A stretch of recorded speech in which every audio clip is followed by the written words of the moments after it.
Yes, another episode of Inside the 10 today. Joining me is Irish American football stalwart and Wolfhounds head coach Ciaran O'Sullivan. Coach, how you doing? All good, Jimmy. All good. You're you're a busy man these days, back on the road scouting games for the Wolfhounds. Yeah, the season is back in full flow now. Games are, it's a compacted season, so the opportunity to see games is just like every week. There's an absolute cracker that I don't get to them all, and some of them you just look at and you just wish you had like a game pass that you could tune in and see every single game and the breakdowns and everything. But there's a lot of football happening, and it's good. That's definitely an opportunity for the league there to put some sort of live streaming system in place, and we have seen success in the past with the live stream of the Shamrock Bowl. Coach, the most recent outing for the Wolfhounds was a defeat, quite a narrow defeat, maybe not reflected on the scoreboard, but certainly on the field against Team Spain in Madrid. What did you learn from that game as a team and as a coach? Well, we'll take away a lot from it.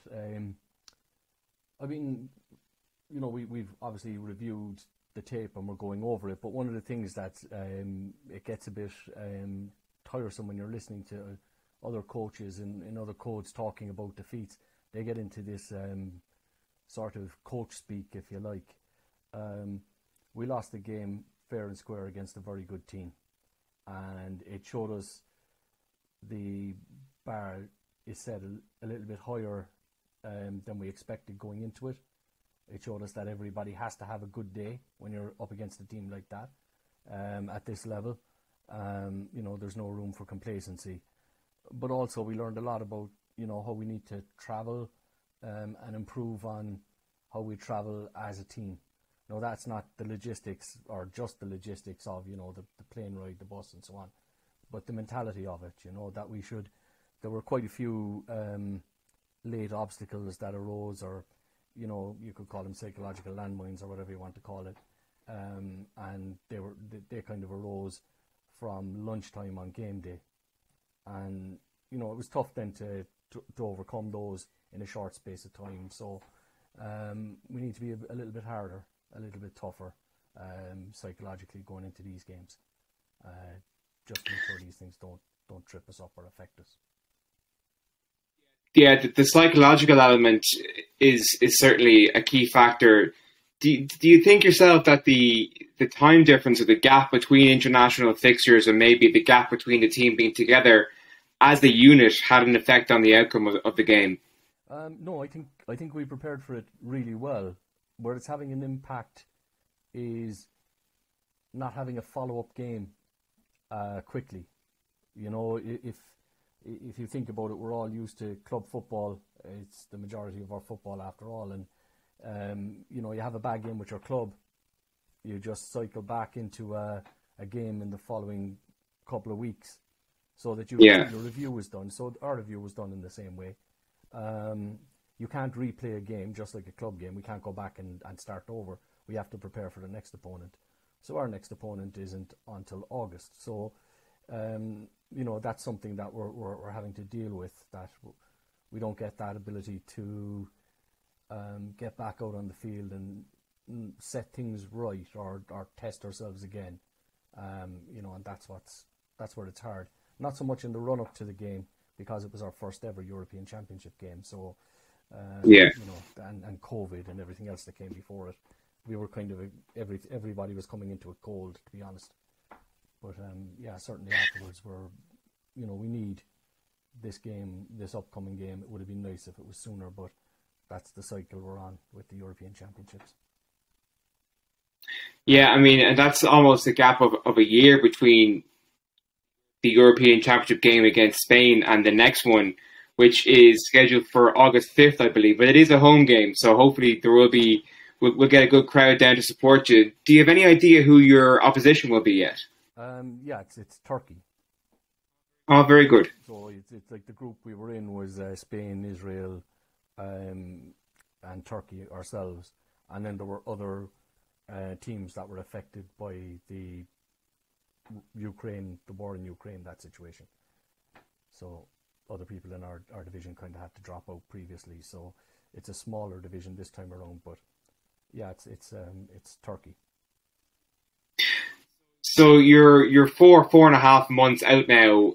Have preparations started in earnest, and how are they going? Well, our first get together is at the start of April. So, you know, we're well prepared for that. No, it's our first session back after Madrid. So there's a bit of work to be done, but we're not going to focus too much on the Madrid result. We've done a lot of work in review.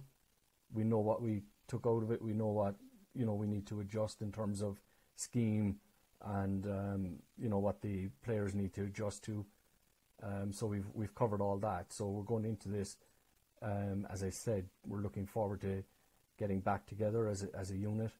There'll be a discussion about Madrid, but we're not going to linger on it.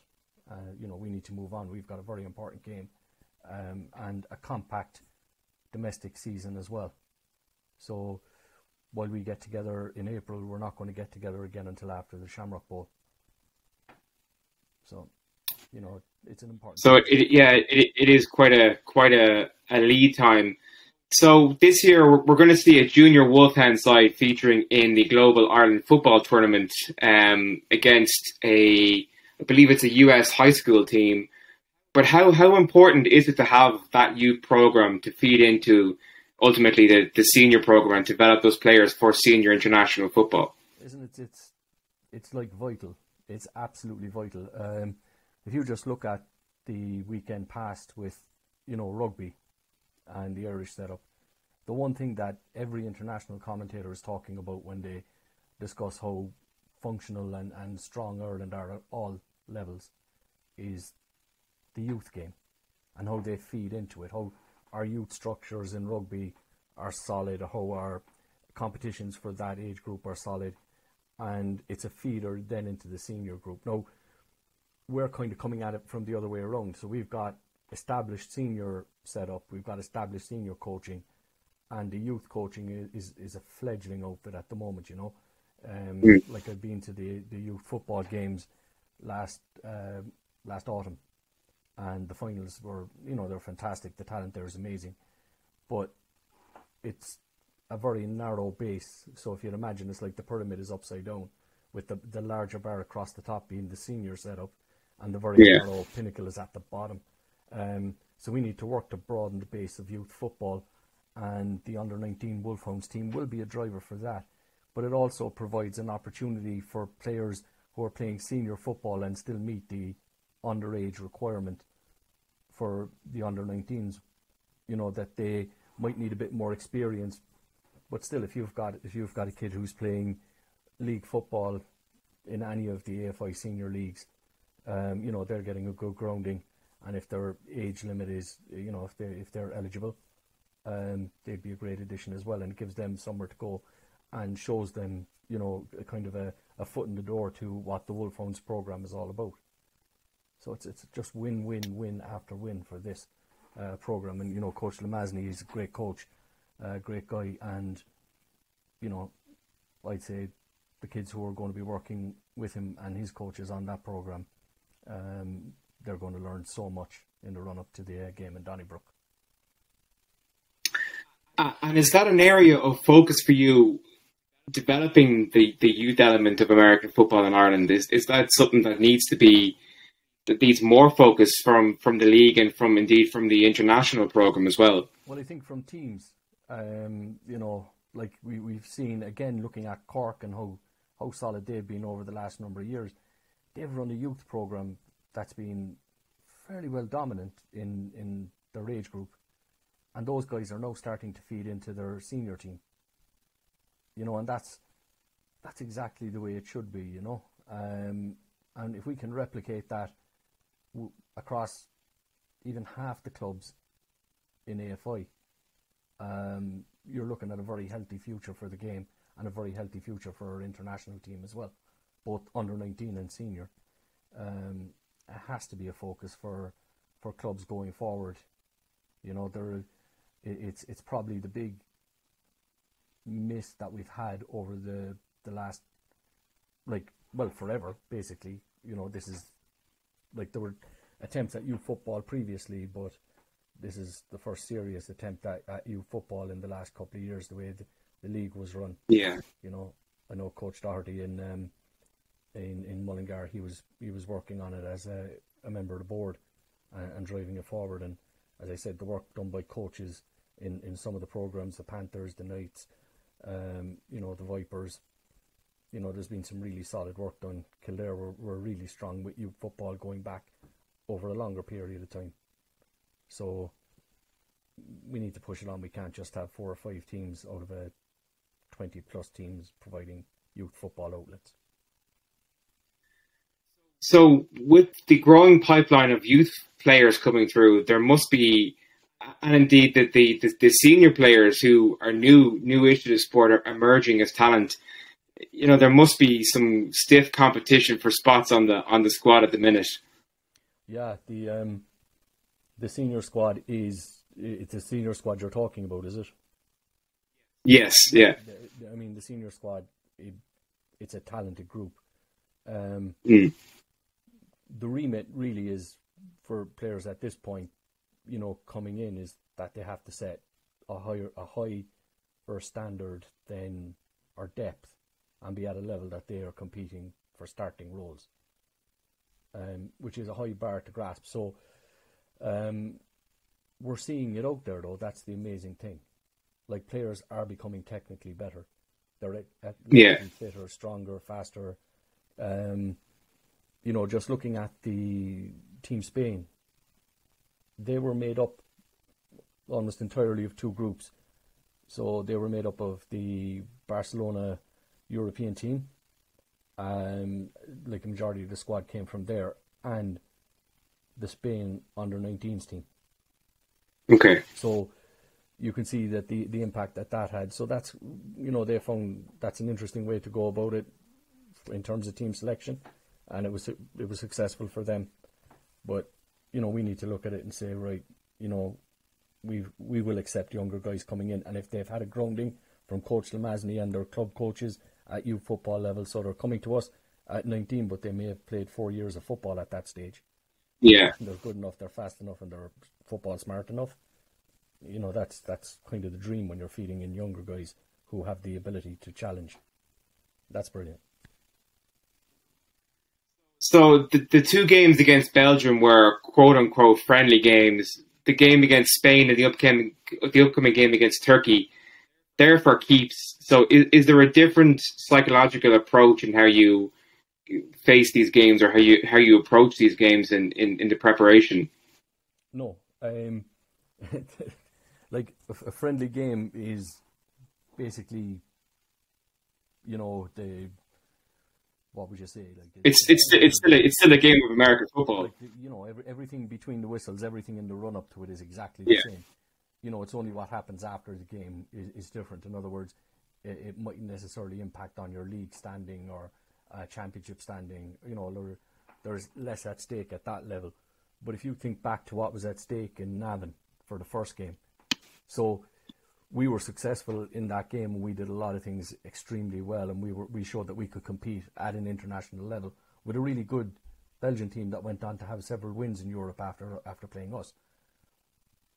If we hadn't been successful or hadn't been competitive, the program was literally on the line.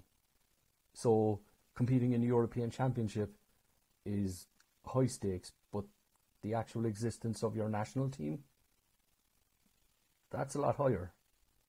Yeah. The stakes are still quite high in terms of friendly football when you're a fledgling club. I'm sure for other squads in Europe who have more established teams, and systems in place supporting them, friendlies are, can be framed in a different way. But for us, those 2 Belgian games were absolutely massive, and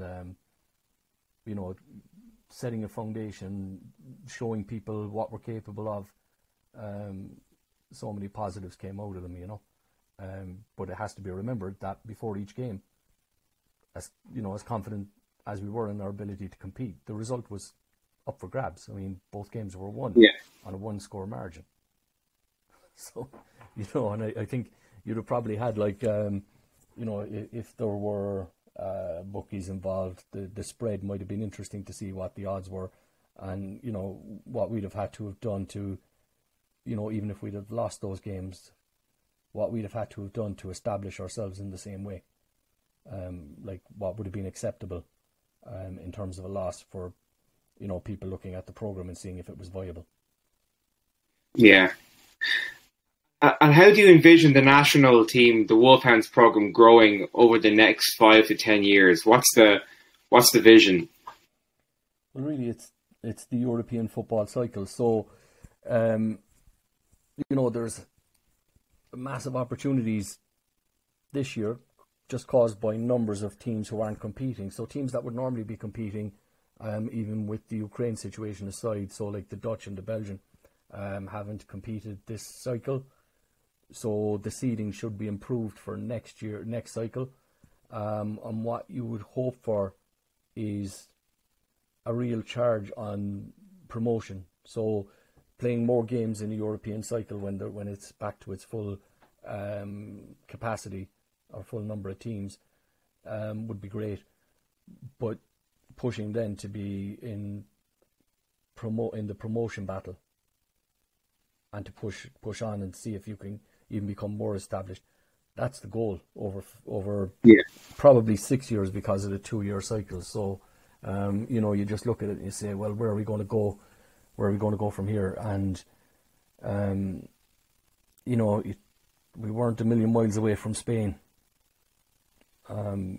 Probably. So it's just about keeping the momentum going after the next game and building on that and using that momentum into 2024 and beyond. Exactly right. And the other goal as well is, we're all used to when we are watching other sports, rugby, soccer, and so on.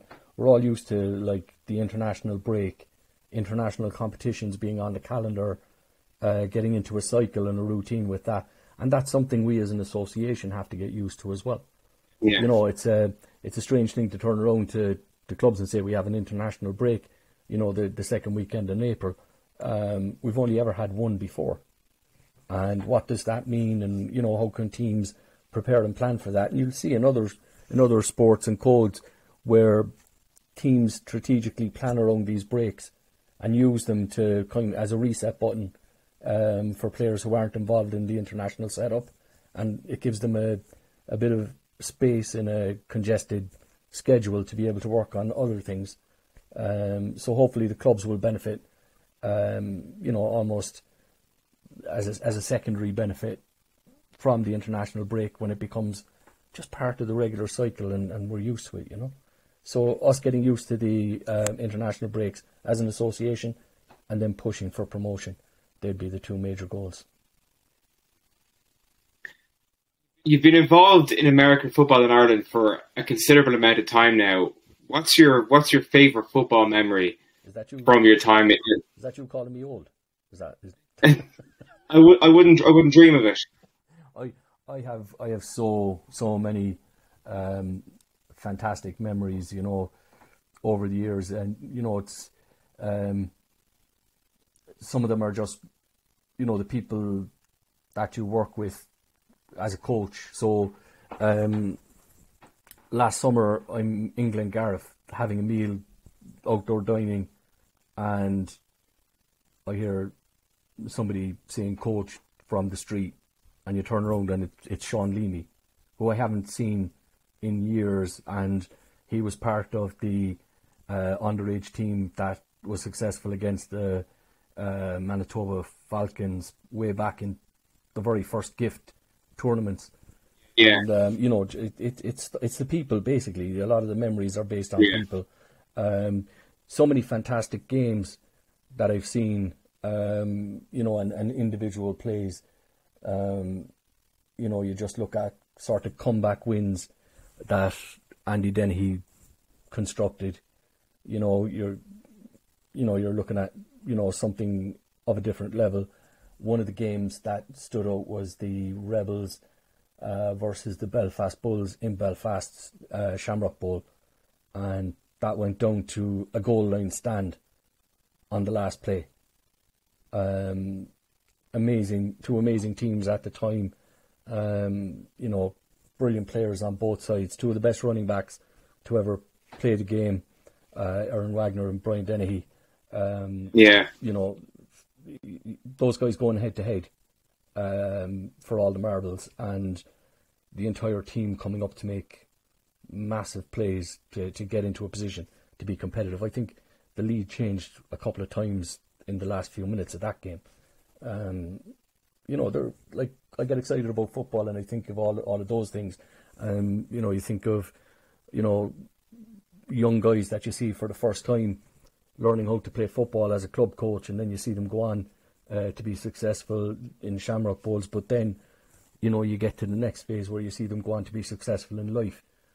Which, you know, when even when they finish playing football, and you're starting to see, you know, their family, you know, on Facebook and stuff like that. It's just amazing. It's so many positives, so many happy memories, and you know, I just couldn't think of a better way to spend 20 odd years, to be honest. That's great, Coach. Well, listen, best of luck with the preparation with the Wolfhounds. Best of luck in August, and I'm looking forward to attending my first ever Wolfhounds game, wherever that may be. So, listen, thanks for joining us, and all the best. You're welcome, Jimmy. Thanks for talking to me. Cheers. Take care. Bye.